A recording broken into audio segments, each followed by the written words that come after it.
Well, good evening, everyone, and welcome to our webinar tonight. I don't know if any of you spend any time on social media, but if you're like me, you probably are on Facebook or TikTok or Instagram or any host of social media sites at least a couple of times a day, if not more. And social media is really a powerful way to reach our friends, our neighbors, our prospective members, our customers. And so there's a lot of power there. And one thing that advertising and communication experts have determined is that, uh, oh, come on, my slideshow's not advancing now. We're going to do this. Oh, there we go. Technology wins again. So, anyway, one thing that everyone agrees is that video is really the king in terms of reaching people. And statistics show that with video, uh, you're more likely to get 10 times the engagement by including video of all types in your posts and regularly on your website and in your sites. So that's what we're going to be working on today and discussing. Yes, you can use video to promote your chapter in your church. Now, we know we have a lot of chapter leaders here with us today, and we also have a lot of members that maybe are promoting their own work in their churches and their organizations through video. And it's my pleasure to share some tips with you. I'm JW Arnold, the marketing and communications specialist for the AGO. And I've been a part of the team for about 2.5 years now. The time has really flown. But one thing I'm really excited to say is we've gone from virtually no social media engagement when I came on to numbers that are really pretty shocking. We had over 1 million video views in the last year, and that's a pretty big deal. And tonight we're going to discuss ways your chapter, your organization can take advantage of video to achieve the same results. So I want to cover a couple of basic concepts before we begin. And I'm going to tell you that you don't have to have any special equipment to become a master of social media video. All you have to have is your cell phone. And believe it or not, the cameras that are on your phones, just like mine, I have an iPhone and it's an old iPhone too. It's about 5 years old. But the camera on that iPhone is better than the cameras that many commercial devices had just a decade ago. So if you've got in your mind that, oh, I'm gonna have to get a new phone, I'm gonna have to get a professional camera, just wipe that right out right now because it's not necessary. And as you use your phone, there are a couple of key points to get us started, just so that we're sort of on the same page. And when you film using your phone and you hold it like this in landscape position, that's typically used to record longer form videos, so videos that are a little bit longer. You'll find those on YouTube. YouTube is very landscape oriented, but you can also use landscape oriented videos on Facebook in your feeds and in LinkedIn. Now, if you see people recording like this with the film in the portrait position, now that's really the result of short form video, and it got its start with Instagram. And Instagram was from its very beginnings a social media that was oriented to the phone. It used to be that you couldn't even load anything to Instagram unless it came from a phone. Now, luckily, we can now load posts to Instagram using a laptop or a regular computer, but we also can use that for Facebook Reels, which is Facebook's answer to TikTok. And maybe you've heard about TikTok. It's a huge trend among our Gen Z and younger millennials. It really focuses, when we talk about short form, on 60-second to 90-second videos. So, very short format, right to the point, and really intended to drive emotion quickly. And then you can use your phone in either way for what we call live feeds. You may have heard of Facebook Live, or Instagram also has that feature. And that's really an advanced technique. And what you're doing with that is you're actually broadcasting using your phone. You're broadcasting to that social media channel of choice. And we're not going to really touch on that today. Today we're focusing on some really basic concepts, and then we're going to show you how to load those and make your own videos for your chapter. Okay, I'm going to stop sharing right now because I'd like to share some really great examples of work that we've done for AGO with video. And I'm going to take you to a couple of locations that are good to know. So I'll share my screen again. And the first place we are at is the AGO's YouTube channel. And as I mentioned, YouTube format is landscape, and you'll see that on here for the most part, that's what we have. That's arranged in a variety of different playlists, and I'm going to show you some of these. Our playlists include my own weekend organist webinars that we've been putting on. The AGO Young Organists, Segoyo, have a channel with a wide variety of videos that they've posted.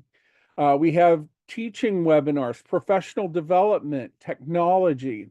So there are a lot of examples and resources there that you can explore to support your chapter activities and also just to learn in general to become a better organist. One of my favorite sections on here, and let's see if I can find it, lessons for the new organist.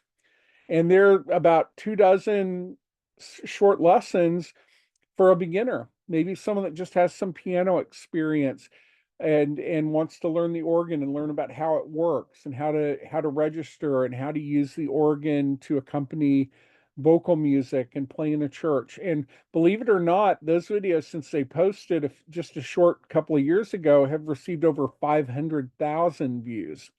So I would encourage you to check out our YouTube channel. YouTube is considered a social media, and it's a great place for resources. You can share those videos right to your Facebook page or your other channels that your chapter might be using. So today we're going to focus a little bit on Facebook, though, and I'll tell you why, because our research has shown that the vast majority of AGO members right now are on Facebook. And part of that's a demographic thing. Facebook tends to be more popular with Gen X and with boomers and some of our older members, whereas many of our younger members, which are a smaller component of our overall membership, spend their time on Instagram and TikTok. And one of the things I love about Facebook is we can combine the two. Essentially, Facebook has its answer for TikTok, which is called Facebook Reels. So let's take a look at our Facebook page. This is the official page that the AGO maintains to promote our organization. So we're coming into Facebook, and it looks like it's taking a moment to load up because things always never go smoothly on webinars. And there it goes. So this is my feed on the AGO Facebook page.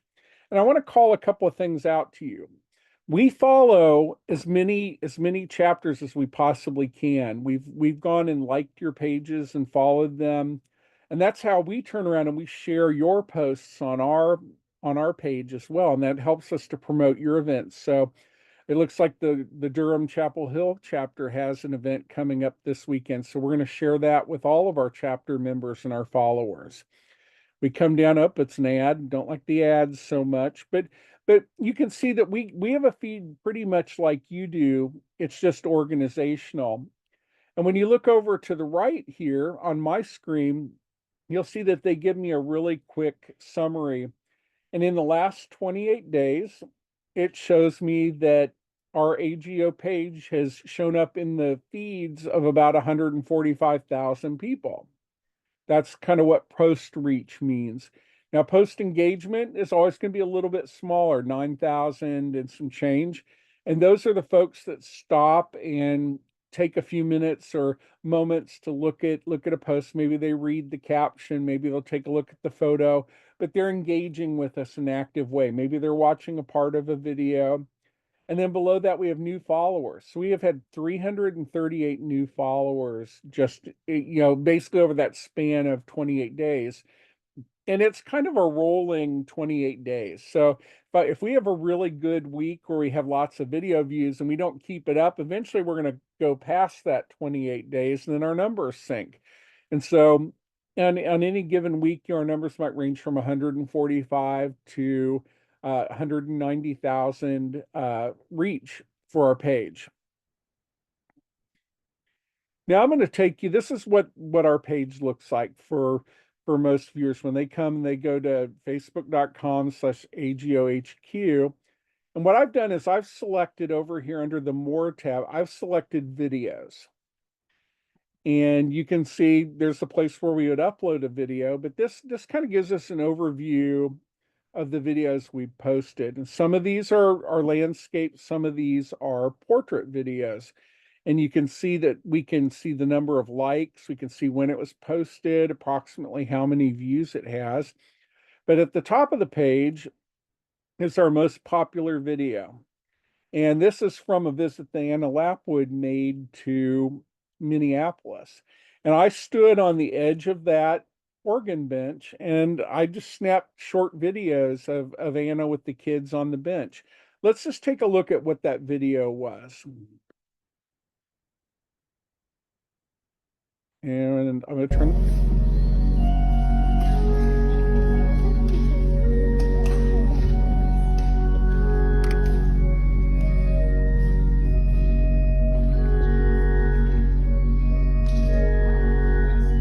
Oh, look at her turning around and smiling at her mama.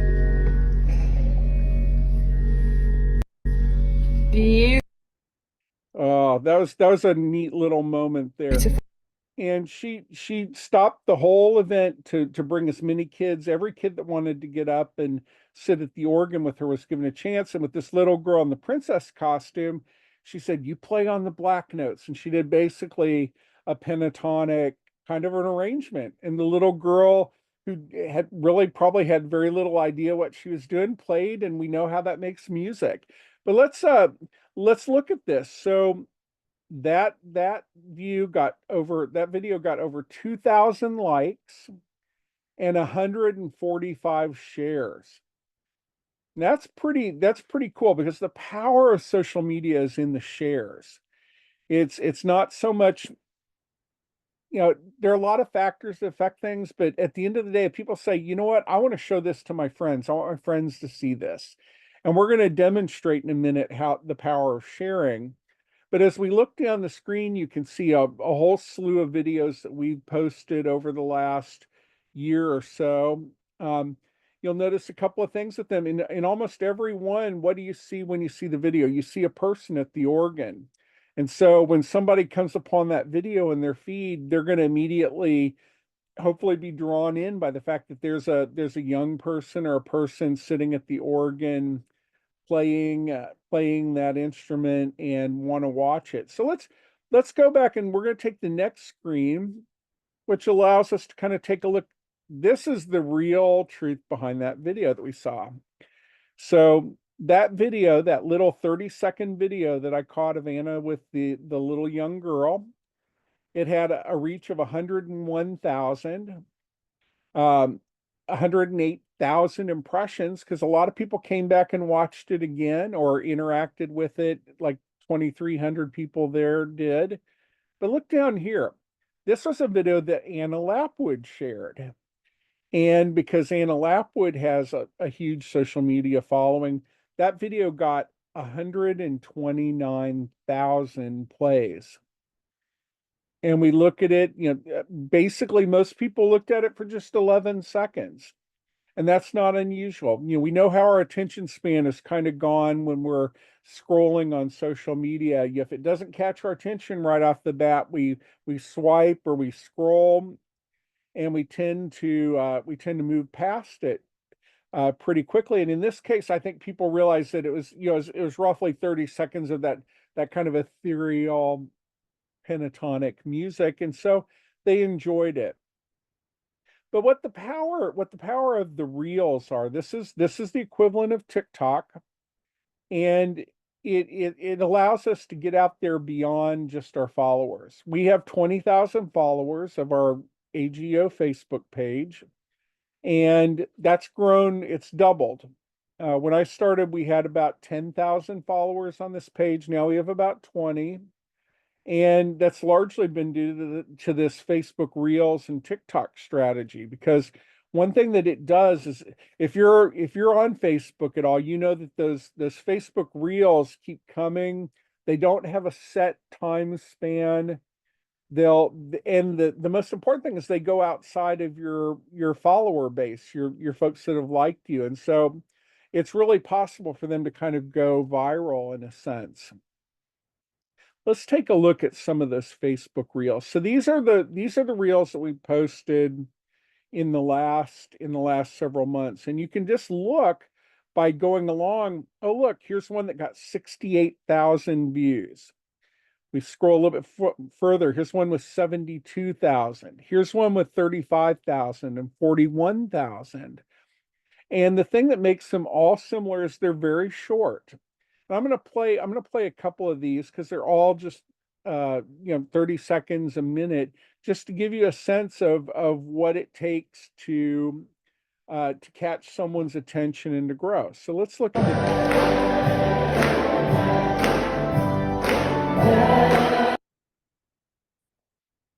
we're getting a little bit of slow internet, but that's the closing or the African American worship service from the National Convention in San Francisco at Dr. Patrick Alston at the organ. 68,000 views. They saw that, they saw the choir, and they took a look.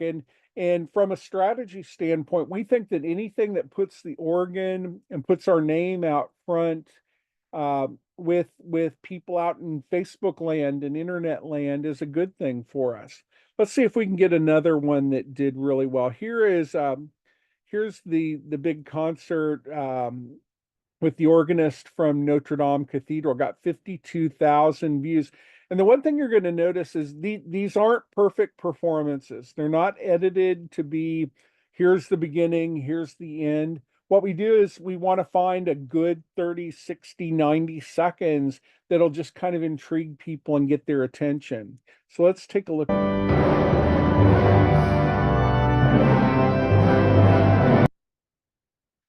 And there we go. It's just a couple of seconds of that.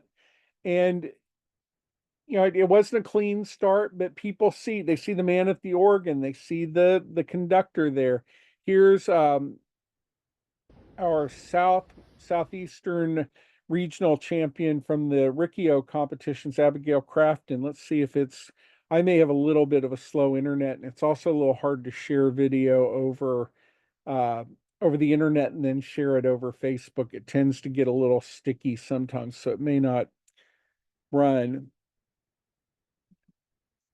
But as you look through, I mean, here's 50,000 views of Nicole Keller performing in, I believe that's Oakland, and another 34,000 at the cathedral in Oakland. Here's 61,000 views from the opening worship service at the convention. I took a little snippet of one of the breakout sessions, the workshop with David Higgs. And here we have 54,000 views for a 90-second video. So I would encourage you, if you have some time, take a look at the AGO page, and you can get some good examples of what can be done and what can be accomplished with a small video. And then let's take a look at, oops, that didn't do what I wanted it to do. We're going to look at Marshall Jose.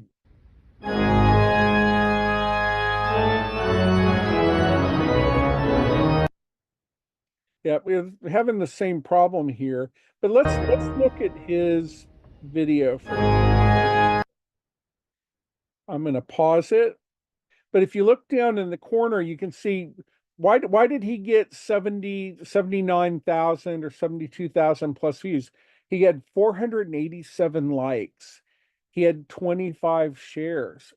And his friends were out there and they said, "Oh, it's Marshall, let's share this." And what a great performance. And so it just goes to show how quickly social media can send these things a flying. You'll see, I know that chapters have the option of using the new logo or the old logo. We use the new one. We find that that's just a little bit easier to identify on a cell phone. And if your chapter is not using the new logo, we'd really encourage you to do so. That black and white logo is just a little too intricate and doesn't really render very well. And you also want to make sure that your organization name is right there and clear as people come to that video when they swipe over and they see it.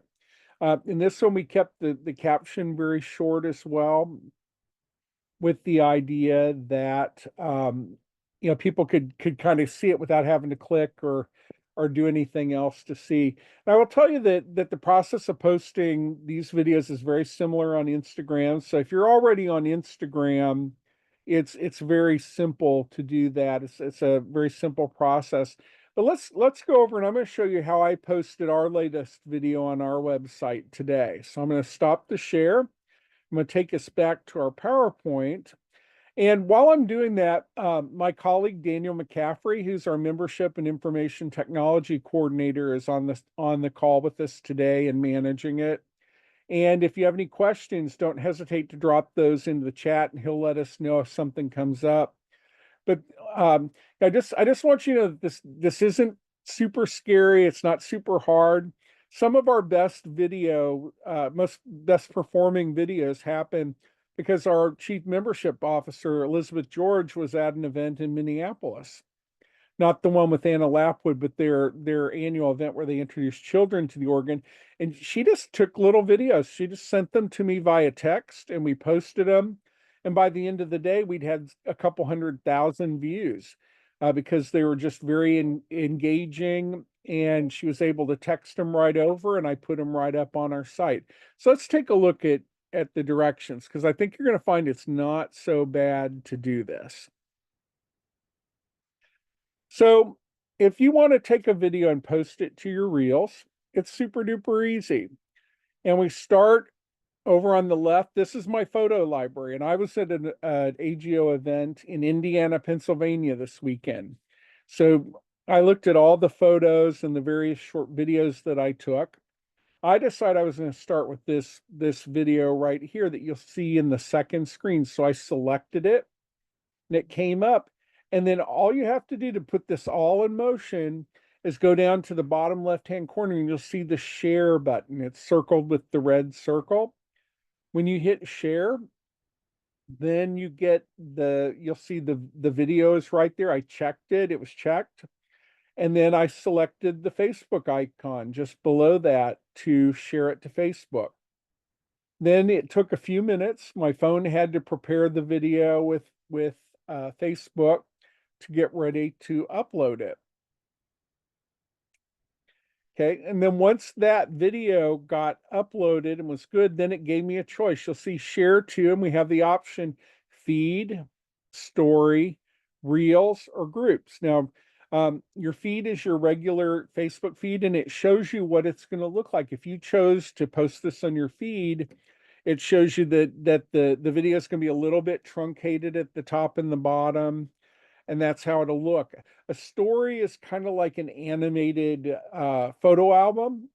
We don't use them very much because it was actually a feature that was popular in Instagram and Facebook. When they bought Instagram, they kind of made their version of it.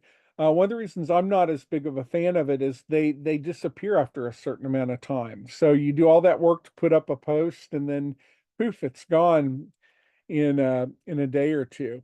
So we choose Reels. And the reason we love Reels, once again, is because they go outside of our followers, the people who've liked us, and Reels kind of take on a life of their own.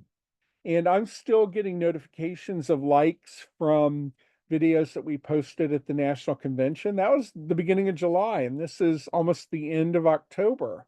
So that video has been out there for weeks and weeks and weeks, capturing the imaginations of folks who happen to run across it. And it's resulted because we've doubled our number of followers on our page. So once I've selected Reels, then the screen looks like it does in the second image from the left. And you'll see it tells us longer videos get shortened to 90 seconds, but we do have the ability to trim them. You can go in and kind of do some little tweaks to it, maybe push the start point up or back a couple of seconds and maybe make it a little shorter. But generally, this video was about 2 minutes, I believe, originally, and it got trimmed down to 90 seconds.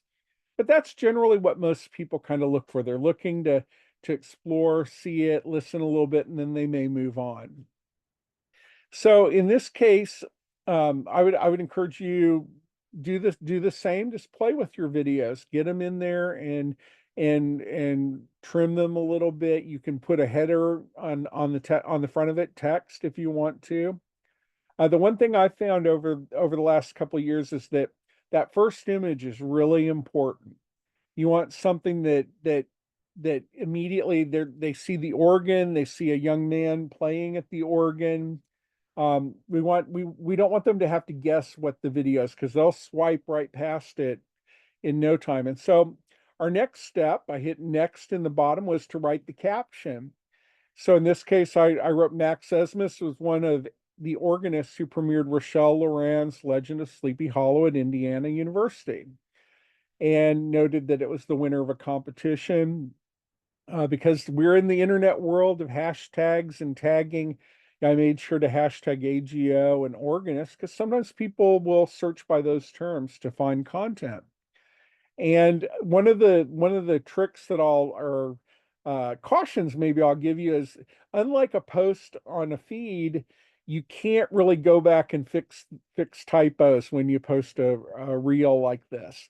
So you want to be really careful. Don't get in too big of a hurry to get that video up, because once it's up, there's not much you can do if you misspell someone's name, for instance. So you do want to be careful with that. And then we see in the fourth slide that it says the public can see it. So anyone on or off Facebook can see that video. So it's always got to be something that's very public facing, and that also is okay.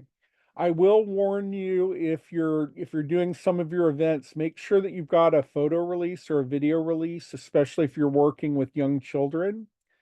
Just as not only a matter of courtesy, but it just could protect you down the road. Get permission from their parents. If your chapter's doing a pedals, pipes, and pizza or a pipe organ encounters, usually a photo release or a video release is a part of that application packet. So just be aware of that. And then what I did is I hit share reel once I was satisfied. And you can see in the last slide, that's what it looks like when it's posted to our reels right there. And now it's out there in the world. And I'll be interested. It's only been up a couple of hours, so we'll see how many views that it's gotten over that time. So just a couple of tips. We're optimizing our videos. Again, you don't have to be a filmmaker. You don't have to. All you gotta have is an eye. I mean, if you can make sure that your subject's positioned well in the frame, and you think about what is the viewer going to see first? Do they see an organist, an organ? Is it obvious? I mean, that's not hard to do, to position that image right in there. I will say that when you get ready to make your post, ask yourself, is this very timely or date specific? Because as I mentioned, sometimes these posts will live on for months and months and months or years once they're posted. And I'll give you a great example. I live in Florida, and you'll remember that a couple of weeks ago we had a little storm blow through. Well, we had two storms blow through, Helene and Milton. And during that time, a lot of people posted Facebook Reels and TikToks that showed the radar patterns for the storms or whatever. But you know what the problem was is, here we were in the middle of Milton, but it was all videos created during Helene that were showing up in my feed. And then we knew that there was the potential of a storm after Milton, but all I kept finding was Milton posts. And so this is maybe not the best means to promote your events in advance. So I would encourage you to use just a regular post in your Facebook feed for that. Because it has a date really tied to it. It's kind of anchored in your feed at a chronological point, and it's much easier for your followers and your members to see it in the right context. You're not going to throw them out of whack. But in the case of the post I just showed with Max, it works because this was the 2022 winner of that competition. It'll always be the winner of that competition. And so if you see that in 6 months or 9 months or a year, it's not like you're going to say, "Oh darn, I missed that performance," because it's presented as something that's a little more evergreen and for entertainment. Did you include the caption or text? Don't forget hashtags. Hashtags are a great way to track. It's kind of like the card catalog, I think, in the libraries. For those of you that remember those, if you push in, you load in a hashtag with say AGO. That'll kind of help you find all the posts across the internet that have AGO. If you're sharing a video from another group, maybe another chapter. You don't forget those at tags. And for those of you that follow our feed, anytime that I share one of our chapters posts, I always tag them again in the post so that one, they know that we've been watching them and can see that. But it also helps to amplify the post again to their followers. It's called social media for a reason. It's very social. We're passing things along, good and bad. Excuse me. And just for laughs, are there kids, puppies, kittens? I know it's a little silly, but you would be surprised. And our posts where we have young people at the organ, there's nothing that gets our members excited. There's nothing that gets people on the internet excited than seeing a little 6-year-old or a 7-year-old playing big sounds on a big, scary pipe organ or a big burly organ. So look for those opportunities that you can use to share those special moments. Orgle Kids presentations are always really popular, whether it's an adult playing the little tiny organ or it's the kids making music on the instrument. They always do very well and make great video to promote your chapter and your organization. A couple of troubleshooting tips for you. Always, before you're getting ready to do some video, just give your camera lens a good cleaning. It's amazing what, little dust from your pocket or your purse or your backpack can do. Sometimes they just get smudged, and that's a huge difference between a fuzzy, uh, unsatisfying video and a nice, crisp video. Uh, Take a look at the lighting in your room. Make sure that people are not backlit, that there might be bright lights behind them because that makes their faces dark. Is the room lit well? Are you in a position where you can see things clearly? And that's pretty easy because you can move around and position yourself because you're using just a small phone and not a big camera on a tripod. If you're doing some longer video, do you have a stand, a little tripod for your uh, phone, or a little ring light on a stand, or a steady arm works well too. I did the whole national convention from just a handheld, uh, just holding the phone myself. So it can get a little tough once the performance starts to stretch, but uh, just hang in there. You're building some muscle tone there too. Don't be afraid to post multiple videos. Um, you can, if you've got two different recordings of the same segment or a section of a piece, or the same performer doing a different piece. Don't be afraid to use those as well. Chances are that the viewers aren't going to see all of them. It's not like they're going to come up one after the other in a feed necessarily. So don't be afraid to do that. The more the merrier is my rule in social media. And practice makes perfect. I mean, every time, take a look at what you do. Don't be afraid to put it up there and post it, and just keep trying because you can do this. You're going to be amazed at what you can do with a little bit of practice, and just watching to see, watch your feed, see how people respond to your videos, see which ones take off, and ask yourself, well, why are people liking this one? Maybe it's the little kid whose feet can barely touch the pedals, but they can play a little piece of a Mozart sonata on the organ and it sounds big.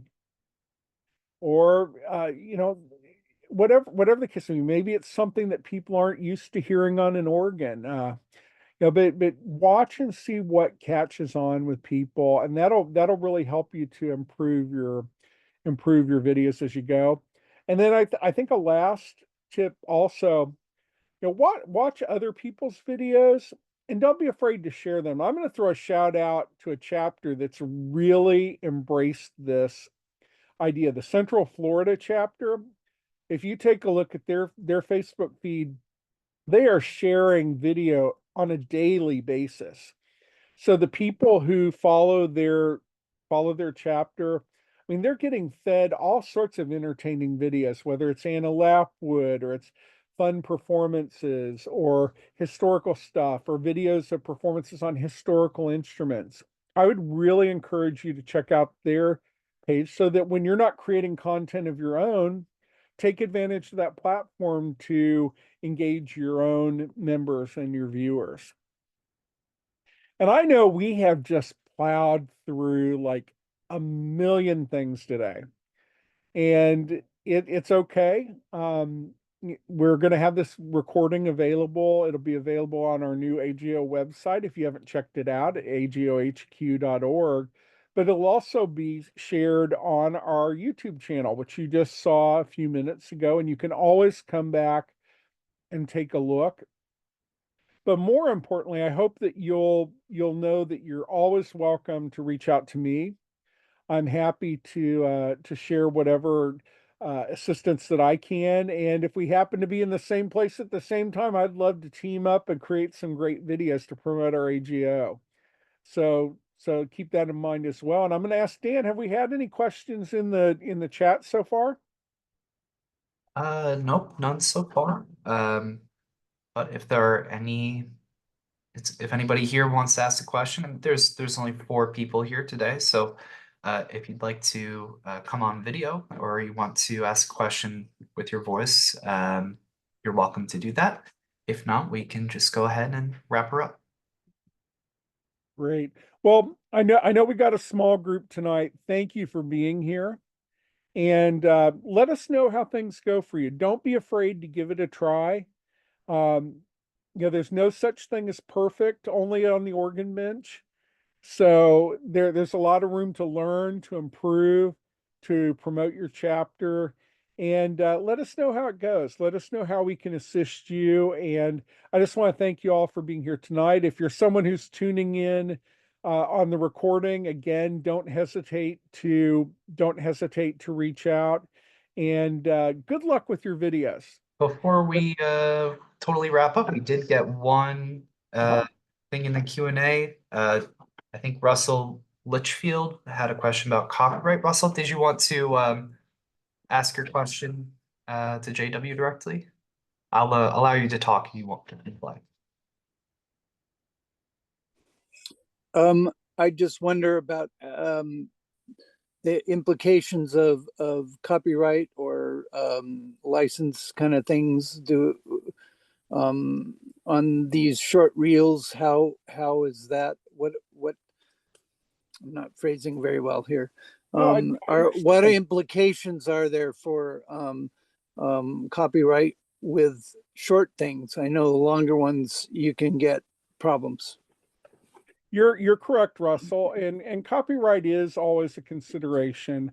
I think there are a couple of guidelines. I mean, I tend to prefer to record things that I'm sure in the public domain, or newer works. I mean, where you get into trouble is now with AI on all the social media platforms. There are these AI robots kind of always listening. They're concerned about making sure that copyright owners get their due. And these bots are not 100%. And I'll give you a great example that I faced not long ago with the AGO. One of our regional competition winners was accompanying a hymn at a regional convention, and it was just a short segment of the hymn. It wasn't even like the full hymn, but it was a hymn that was clearly in the public domain, and it was a live performance. And so I got a notice from Facebook saying that we were in trouble basically with the advertising police, because everybody really at the end of the day people are concerned about money, that are we not getting our money. And I just basically filed a report back, and I said this is a live performance of a musical tune that's in the public domain, and it takes a little bit of time. The good news is that it used to be that they would sort of silence or mute your performance a little bit. But the good news is that they're not doing that so much, but they are going after the money if they think you're going to turn this into some sort of ad revenue generating video. So just try to stay in the public domain. For some reason, the bots think that the Mormon Tabernacle Choir owns the Hallelujah Chorus. It's true. I've gotten hit on that, because they have a copyrighted CD with the Mormon Tabernacle, and the robots don't know that you're not doing a live performance. But it's getting easier. So yes, and then I think the other guideline on that is, since you're not really posting a full performance, probably, if you're just posting 60 seconds, 30 seconds, it's probably less likely that you're going to have a problem with it. But with that, do pay attention. You're always going to be better off with public domain work. And hopefully these AI bots get smarter, because all you have to do is look at the video and see that somebody's performing live. Another great example was the 2022 convention in Seattle. In the opening concert, David Briggs did a performance of the Bach D minor toccata and fugue, and I guarantee you have never heard an interpretation of that piece like David did it. Never. But a couple hours later, we got a little notice that a portion of the recording had been muted, and it's but you just have to go back and tell them this is a live performance.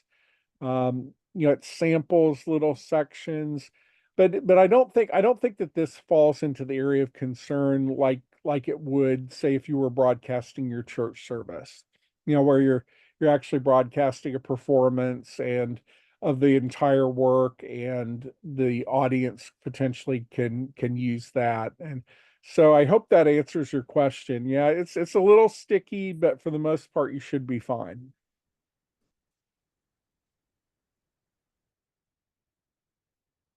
Okay, if we have no other questions, I think we're good to wrap up, JW. Great. Well, thank you, Russell. Thank you, everyone, for being on. As I mentioned, we'll be posting this, and get out there and give it a go, and be sure and tag the AGO when you post your videos, because then we'll be able to see those as well, and we'll look for all your great work promoting your chapter out there in the world of social media. So good night, good luck, and good to speak with you all.